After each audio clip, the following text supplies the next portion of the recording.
Welcome back again. Real talk on mental health, wellness, and immigrant well-being and an experience. Today we are diving into a great topic which is loved by everyone. Some people want to speak about it, some people don't want to speak about it, but we will be speaking about it today. So it's about money and mind because that is a lot more important topic in everyday life. Today we have a special guest with us, Mr. KD Singh. So Mr. KD Singh, his full name is Kamaldeep Singh. He is a leading financial consultant, managing director of Money Merchants Financial Services in Adelaide, South Australia. Numerous award winner. He has been into community and he has been doing a lot of work. He has not only helped numerous clients, countless clients in financial stability, but also giving them peace of mind. Welcome here, Mr. KD Singh. Thank you, Diljit. Thank you for having me. How are you going? I'm all right. Thank you. It's a Friday, so yes, it's for us. It's going to be a very busy weekend. So I'm looking forward for the weekend. Thank you very much, Mr. KD, for giving us time and being here for speak about this subject.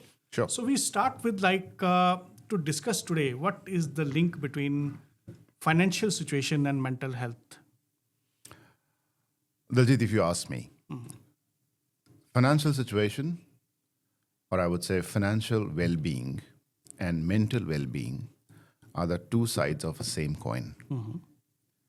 So a coin is not complete till both the sides are correct and they are and the coin is not workable if any of the side is damaged.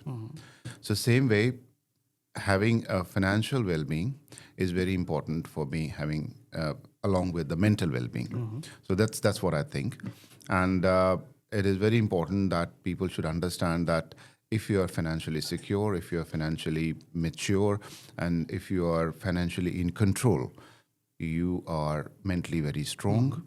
You are able to achieve things faster, and your confidence level is different, and you have a different way of looking at life, a different way of looking at your growth and your family and all those things. So yes, so coming back to your original question, mental well-being and financial well-beings are absolutely tied together, just like two parts of a one coin. Okay. And now, once we have known that there is a complete connection between financial situation and mental health well-being, so when people come to you, what are the financial stresses often they have when they speak to you, and how it affects their mental health? I deal with most of my client base is from migrants, right, and especially migrant from Indian subcontinent. So I've got a lot of experience in dealing with people who are coming from Indian subcontinent and they're seeking my advice in financial management. So two challenges which I see, Diljit, are number one, they are very poor in budgeting. And the second aspect is that since they've come from India or Pakistan or Sri Lanka or any other country, they have come here physically, but for some reason mentally they are still there. Their perceptions about finance, their perception about financial laws and legislations are still there. Still mismatch is there. Still mismatch, yes, and they're very hesitant to find about more about this, what's there in Australia, what applicable laws are, because probably they are thinking that they may look stupid, that they don't know even, but it's more stupid that if you make mistake because you don't know the laws and how it is operating here. So that's I think one of the biggest reason, and yes, budgeting is the major concern. People don't understand that in Australia specifically, everything is very tableized, documented, right? You have to have that budgeting sequence. You have to know what your incomes are. You have to know what your budgets for your family, your living expenses, your insurances, your fuel, your mortgages, your car loan repayments, all those things needs to be budgeted and documented on a piece of paper. You have to know your financial position. And this is where people tend to do that maths in their own mind without putting that on a paper. And that's where the mismatch came. So this is the biggest stressor we can say, like without any knowledge or without any budgeting. So automatically when they come to you, like you guide them, like this is what is required, and budgeting. Yeah. So that basically they already had that stress on their mind. So this is my next question to Yeah, you. I'll just quickly Yeah. add one more thing to it. That most of the stress is because they're unable to put the thoughts on a piece of paper. So first thing I do, Daljit, is whenever someone is coming to me and whenever I see that there is some kind of a financial stress on that person's mind, I would prepare something called statement of financial position, Okay. which covers their assets, liabilities, income, and expenses. These are all factual things, That's right? He correct. has that. Yeah. He has the liability, he has the assets, he has the income, he has the expenses. That's what they have to put it down on Correct. paper. All I'm doing is I'm putting them on the paper and giving them the right picture, basically showing them the mirror, the financial mirror of their life. So I think that's what I do to start with, and that's where how I put them in ease that yes, okay, now they know the real situation. So this comfortable level, so that what was going on in their mind for the whole time, so now it's on the paper, so something is out of their mind. Correct. At least we've identified a problem if there is. Sometimes there is no problem also. All it is that they don't realize, they don't know. But if there is a problem, if there is a problem of over leveraging, if there is a problem of more expenses than the income, if there is a problem of more debts than the asset, but then yes, then we know the problem and then we address to the problem. So another question to you, Mr. KD Singh, which is like normal question, especially with immigrant perspective. Do you think about talking about money stress still a taboo in the community, and how we can change that? I think talking about money is not as big but the bigger challenge what most of the migrants face is acknowledging that they don't know it.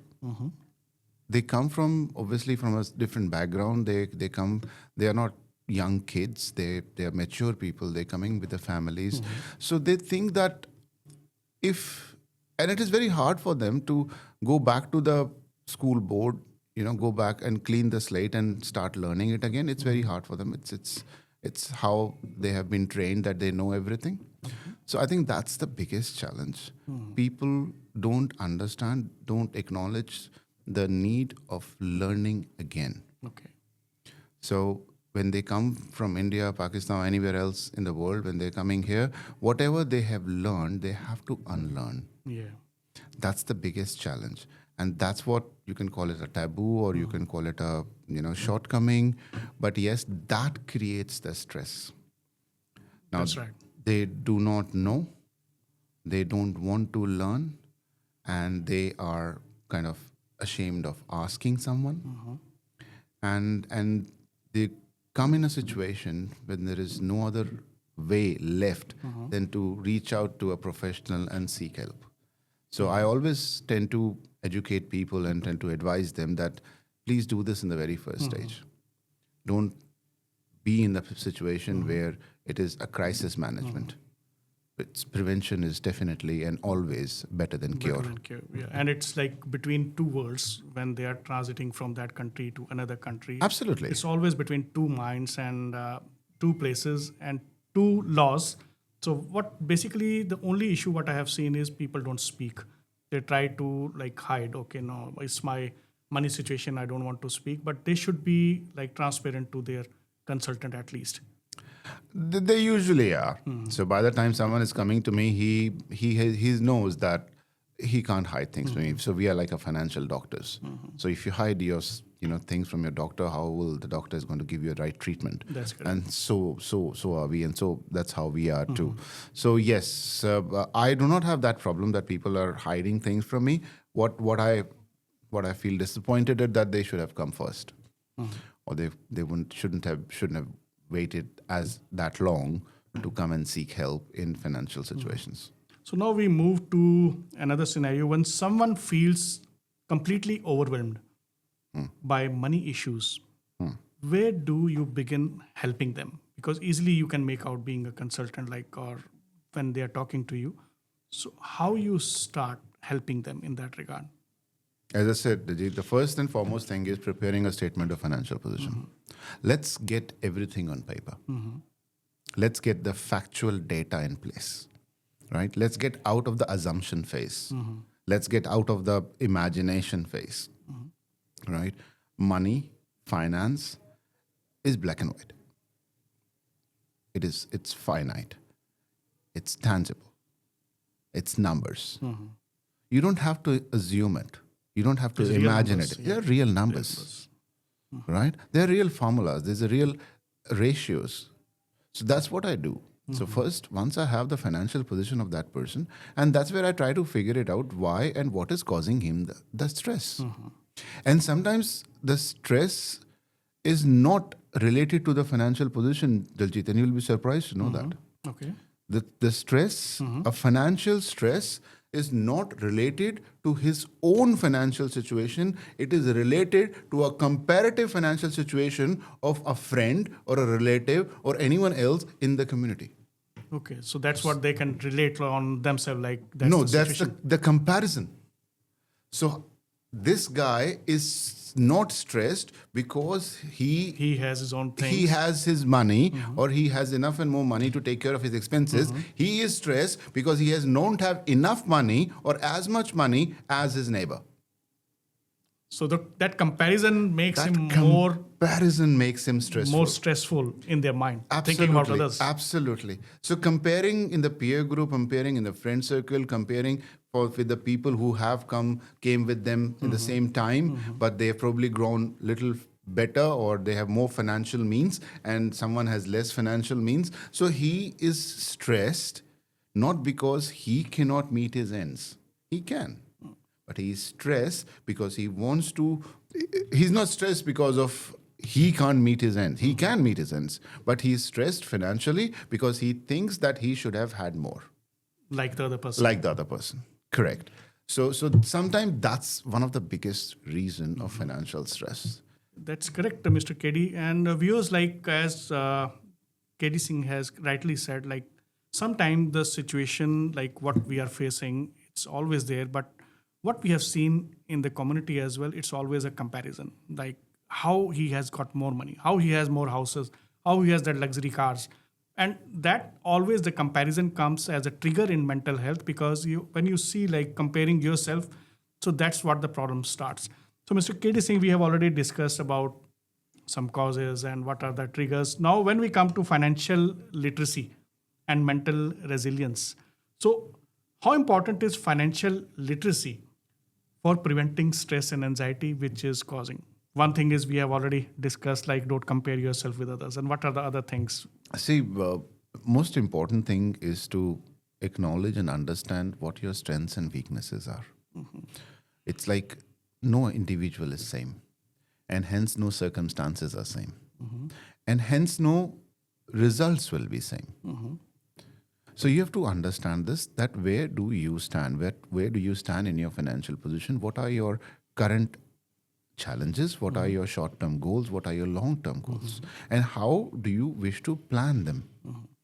So be it family, be it children, be it financial independence, be it growth in the family or growth in the wealth, growth in income, all these things till someone is able to put that on a paper, articulate them, and then have a plan to reach those goals. So that is the key of financial success. And now, what simple money habits one can have to reduce financial pressure from their mind? See, the first and foremost is budgeting. Once you know budgeting, you know exactly how much money you need or how much money you have and how much you can spend. And if you think, and believe me, Daljit, everyone knows this, okay? No one needs to tell that person, but you know it internally. If you think that you are not disciplined when it comes to expenses, okay? Now, no one can say that you are or you're not, but the person himself knows, right?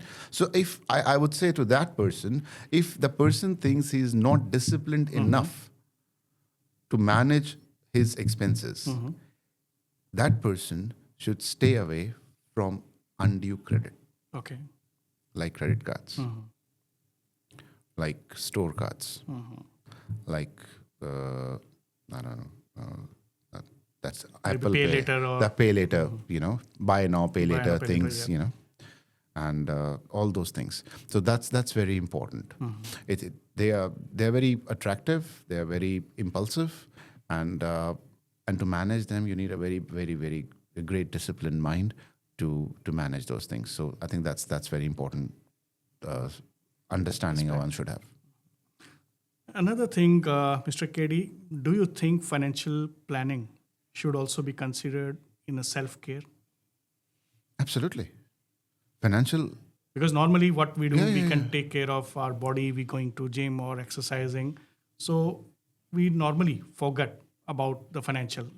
Let's see, we will see how it goes and how, because same thing you have answered previously, like budgeting and all that Absolutely, stuff. absolutely. Financial planning is inseparable, right? And financial understanding is inseparable. For me, as my personal aspect, finance or money is always a means to an end, right? And if you're not able to manage the means, Yeah. you will never be able to manage the end.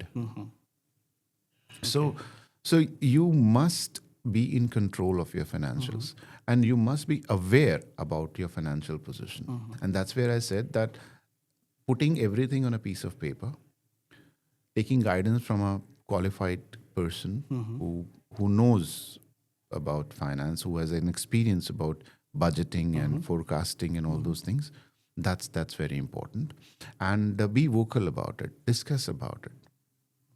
It's like discussing anything else. Financial position is part of your personality. As you cannot ignore your heart, you cannot ignore your eyes, you cannot ignore your financial well-being. Yeah. Discuss with someone. Absolutely. And now, Mr. KD, we have already chosen to discuss about real life insights and literacy and mental resilience. So now it comes to coping and hope. So, what first step should someone take if they feel anxious about money They first do breathing exercise to relieve the to stress? relieve the stress. Sit down comfortably, take a deep breath from your nose, count 4, and release from your mouth. So,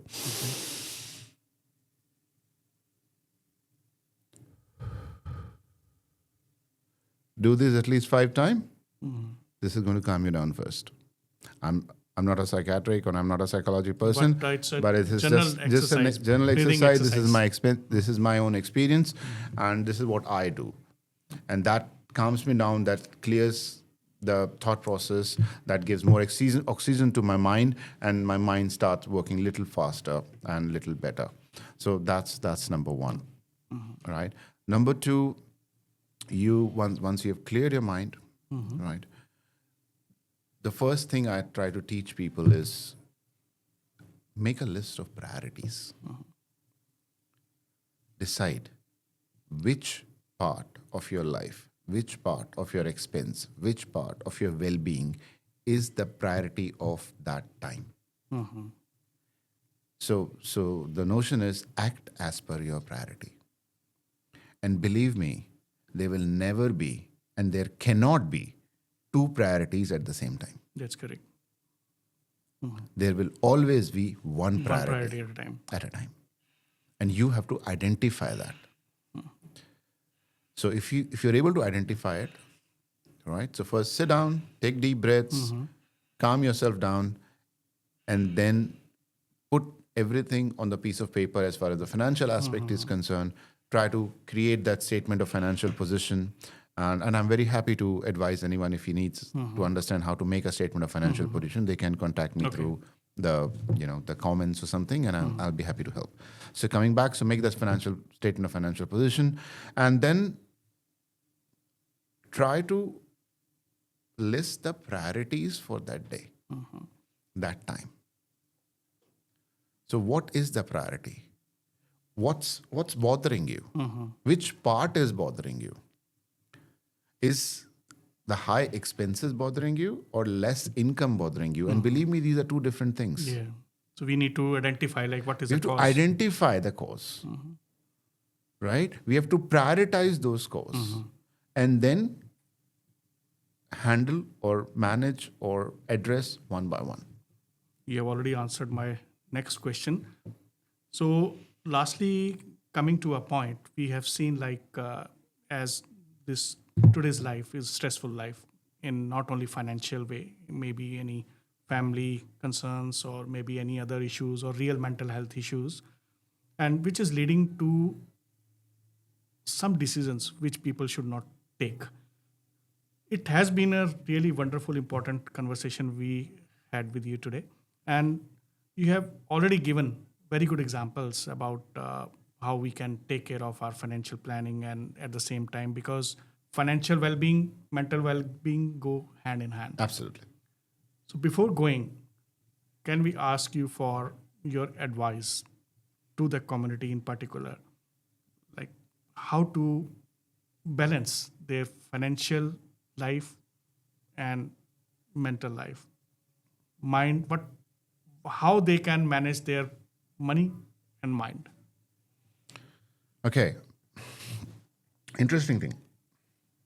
See, it has got two aspects, Daljit. Number one is for someone who is struggling. Okay. So, my advice is for those people who are struggling, who are feeling that pressure, is to unwind and seek help. Speak to someone. It could be a consultant, it could be some friend, some successful person. So speak to that person with an open heart, without the comparison. So comparison is what kills us. Yes. So if someone who is struggling, they should speak up, they should seek help. It is very, very important.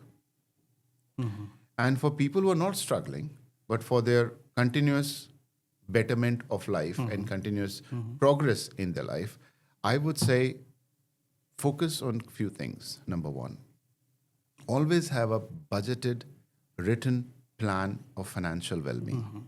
Always. At any given point of time, you should know exactly what kind of assets you have, what kind of liabilities you have, what kind of expenses you have, and what kind of income you have. What's your short-term goal, what's your long-term goal, and how you are going to achieve them. Having this clarity is very important. Yeah.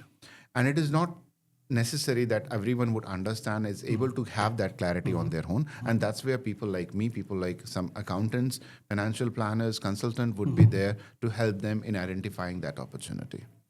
Thank you very much, Mr. KD Singh, for being here today for a valuable conversation. And I hope viewers will like it. And viewers, this is a time to say goodbye in this episode. We are again thankful to Mr. KD Singh for sharing his insights into this and suggesting few things which it definitely can help to cope up in financial well-being and mental well-being. And if you feel like you like this conversation, please share it with your friends or someone who might need it for themselves or their family or someone they know. We'll catch up again on another episode of Better Worlds. Thank you very much for watching. Thank you, Daljit. Thank you, Mr. Kerry. Thank you. Thank you.